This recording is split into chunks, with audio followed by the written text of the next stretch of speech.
You've probably heard me say that with my mind-body food method, though it focuses on health over weight loss, if your body has weight to lose, it will still come off, but it's actually much more likely to stay off and without any type of force or micromanagement. But what exactly does that mean if your body has weight to lose? Like, how can you tell? And how does that happen as a side effect of good health and actually stay off, unlike all of those other times maybe you lost weight in the past, but eventually it came back on, and maybe even more. So here's the real scoop on our weight. We all have a unique individual set point range when it comes to our weight. So this range is very largely based in genetics. Some studies say up to 70% is genetically predetermined.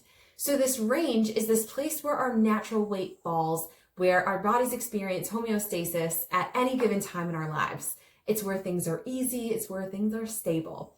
And it's really important to know that our body loves homeostasis. It doesn't like when outside forces try to mess with where it's at or what it's trying to tell you to do, because that's what it knows is safe.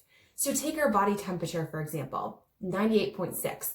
If we get hot, our body makes us sweat to try to cool down. But if we get cold, our body makes us shiver to try to warm up. So as humans, we all have basic survival mechanisms ingrained in us that have kept us alive for so many years, which, we'll talk about, I'm sure, more in a future video. But for example, if a bear is coming for us, our body flips into survival mode to respond with fight or flight reaction to that stress, right? Our respiration system is an example of this too. If we try to hold our breath for a super long time, ultimately, our body's going to flip into survival mode and respond by taking a big gasp for air, right?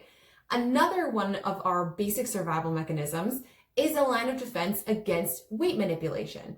We all have this series of survival mechanisms that activate to restore that homeostasis when the body feels threatened. Because back in the days when food wasn't always readily available, if your body weight were to start dropping, that is usually not a good sign of survival, right? So for example, we can try to move our weight lower than where it's at by overriding our body's natural signals and cues, like maybe we start eating less, exercising more, restricting ourselves from sugar or carbs or whatever the latest craze is. But our body does not appreciate that, and it will do whatever it can to get us back to homeostasis through triggering those survival mechanisms to fire. So what exactly does that look like? So it triggers hormones that increase our hunger signals. It makes them stronger. It signals the body to store more fat. It slows our metabolism to conserve energy. So on the outside, we feel like we're failing in our weight loss attempts. But on the inside, our body is working perfectly. So just like with that holding your breath example, no matter how hard we try to override our body's natural signals and cues, our bodies will always win. Another thing to mention with set point is that it changes. It commonly fluctuates and moves over the years of our lives, and it can be influenced by a variety of things, most commonly with women, age.